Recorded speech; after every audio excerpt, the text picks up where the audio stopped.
Hello বন্ধুরা, তোমরা সবাই কেমন আছো? আবারও চলে আসলাম আরেকটা দারুণ স্বাদের রেসিপি নিয়ে।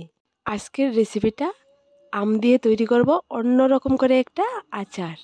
তাহলে চলো দেখে নাও। এখানে আমি নিয়ে নিলাম দুটো কাঁচা আম। দেখো বন্ধুরা, আমগুলা ছিলে ধুয়ে পরিষ্কার করে নিলাম। এই আচারটা খুবই স্বাদের একটা আচার।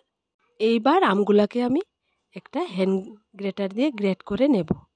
এখানে গ্রেট করাটা তোমাদের দেখাতে পারলাম না, কারণ এক হাতে আমার ক্যামেরা, তাই দেখো ঠিক এরকম করে গ্রেট করে নেবে। এইবার গ্রেট করা আমগুলা একটা মিক্সিং বোলে নিয়ে নেব। সত্যি বন্ধুরা, এই আমের আচারটা তোমরা এই আমের মৌসুমে একবার বানিয়ে খেয়ে দেখো, খেতে দারুণ স্বাদ লাগে। তোমরা চাইলে এই আচারটা একদম বেশি করে বানিয়ে রেখে খেতে পারো। 1 বছর রাখার পরও এই আচারটা নষ্ট হবে না। এই আচারটা আমি একদম সিম্পলভাবে তোমাদের বানিয়ে দেখাবো, যে উপকরণগুলো আমাদের ঘরে সবসময় আমাদের হাতের কাছে থাকে।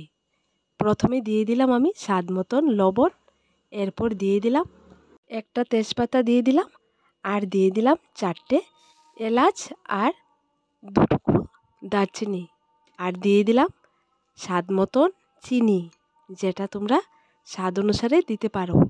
সবগুলো উপকরণ দেওয়া হয়ে গেলে চামচ দিয়ে ভালো করে মিক্সড করে নেব। তোমরা চাইলে উপকরণগুলো মিশানোর পর 1 ঘন্টা ঢাকনা দিয়ে রেখে দিতে পারো, কারণ এখানে আমি রাখিনি, সঙ্গে সঙ্গে বানিয়ে নিলাম আচারটা। দেখো, এবার চুলোয় আগে একটা প্যান বসানো ছিল, এর মধ্যে দিয়ে দিলাম উপকরণ মিশানো আমগুলা। দেখো বন্ধুরা, এখানে চিনির পরিমাণটা বেশি হয়ে গেছিলো, তাই আমি আরেকটা আম এখানে কুচি কুচি করে দিয়ে দিলাম। এইবার হালকা আঁচে আস্তে আস্তে নেড়ে নেড়ে আচারটা আমি তৈরি করব। আমি এই আচারটা একদম আচারের মশলা ছাড়াই তৈরি করে তোমাদের দেখাবো।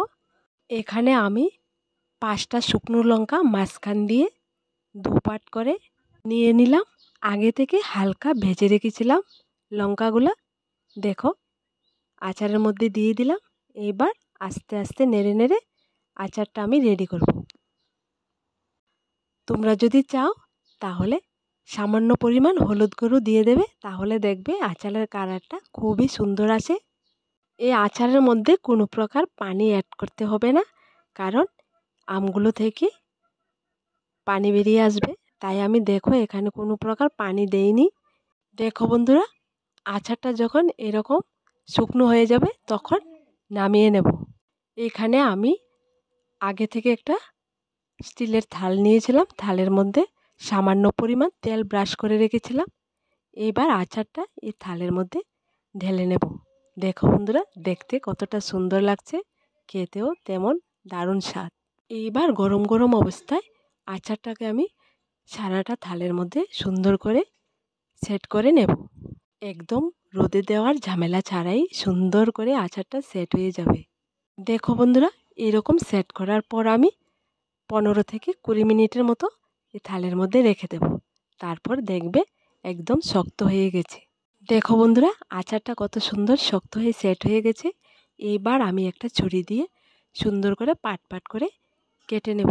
তোমরা এই আচারটা তৈরি করার পর তেলের মধ্যে ডুবিয়ে যেরকম করে আচার তৈরি করা হয়, ঠিক সেরকম করে 1 বছর রেখে খেতে পারবে। একদম নষ্ট হবে না, খুব ভালো লাগবে।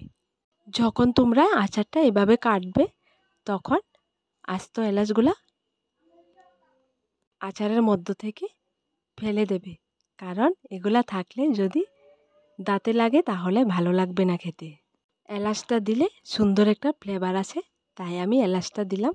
দেখেছো বন্ধুরা, রোদে দেওয়া ঝামেলা ছাড়া কত সুন্দর করে আমি আচারটা তৈরি করে নিলাম। তোমরা ঠিক এরকম করে তৈরি করে নেবে।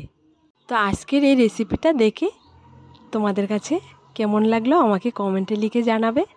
আর আমার দেওয়া আরও আমের আচারের রেসিপি আছে আমার চ্যানেলে, চাইলে তোমরা দেখে আসতে পারো।